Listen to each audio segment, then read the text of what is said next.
पवित्र पोर्टलवरती 17 जून 2024 रोजी एक महत्त्वपूर्ण अपडेट प्रसिद्ध झालेले आहे।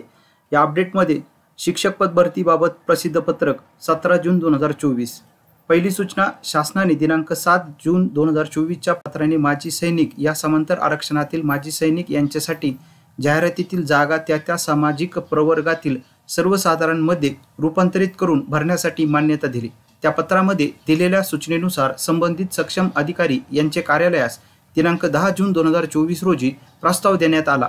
तसेच दिनांक 14 जून 2024 रोजी पर्यंत पुढील कार्यवाहीसाठी पाठपुरावाही करण्यात आला। संबंधित विभागाने देखील त्यांच्या अंतर्गत क्षेत्रीय कार्यालयाकडून माजी सैनिक व शहीद सैनिकांचे वारस यांच्यातून शिक्षक पदासाठी पात्र असणाऱ्या माजी सैनिक या समांतर आरक्षणास पात्र असणाऱ्या उमेदवारांची माहिती मागवलेली आहे।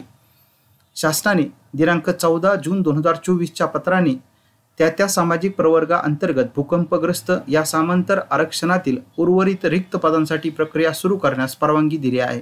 गुणवत्तेनुसार आरक्षण व विषयनिहाय पात्र उमेदवार उपलब्ध आहेत किंवा नाहीत याबाबत पुनश्च खात्री करून सदर रिक्त जागांपैकी 10% जागा राखून उर्वरित प्रकल्पग्रस्त या समांतर आरक्षणातून व तदनंतर प्रकल्पग्रस्त समांतर आरक्षणातील उमेदवार उपलब्ध होत नसल्यास त्या सामाजिक प्रवर्गातील अन्य उमेदवारांमधून गुणवत्तेनुसार भरण्याबाबत निर्देश आहेत।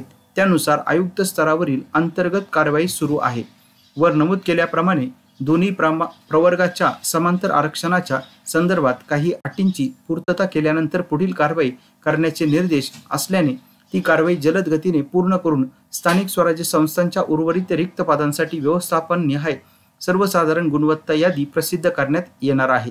या याद्यांसंदर्भात कोणतीही कायदेशीर विवाद निर्माण होऊ नये यासाठी शासन आदेशामधील अटींची पूर्तता करणे अनिवार्य आहे।